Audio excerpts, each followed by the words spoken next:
Hello বন্ধুরা, স্টেশনে এসেছি। স্টেশনে সোনার দোকানে কাজ মিটল না, তারপরে চলে আসলাম মন্দিরে। দেখো রাম ঠাকুরের মন্দির, এখানে বজরংবলী ওখানে উদ্দেশ্যে প্রণাম করে কিছু পয়সা দিচ্ছি। আর পাশে বড় ঠাকুরের মন্দির দেখেছো। এই ঠাকুর আমাদের স্টেশনে নতুন এই মন্দিরটা করেছে, বেশি দিন করেনি। এখানে মাঝে মাঝে খিচুড়ি ভোগ দেয়। একদিন বাচ্চা নিয়ে নেবে, পয়সাটা নিচে পড়েছিল, তার জন্য বললাম ভিতর ঢোকাতে, কেউ নিয়ে নেয় কিনা। ঠিক আছে, দেখো এই যে রাম ঠাকুরের মন্দির, এখানে বজরংবলী আছে, এখানে মাঝে মাঝে খিচুড়ি ভোগ দেয়। একদিন ভাগ্য ভালো আমি পেয়েছিলাম প্রসাদ।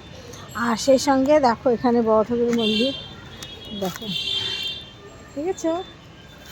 আমাদের গোবরডাঙ্গা স্টেশনে সব জায়গায় তো মন্দির থাকে, আমাদের এখানটায় রাম ঠাকুরের মন্দির নতুন করেছে। আর এখানে দুর্গা ঠাকুর পুজো হয়, এখানে এসে তো অনেক ভিডিও করে গেছি। ঠিক আছে, চলো, আমাদের কাজ মিটে গেছে, এখন বাড়ির দিকে যাচ্ছি আমরা, চলো।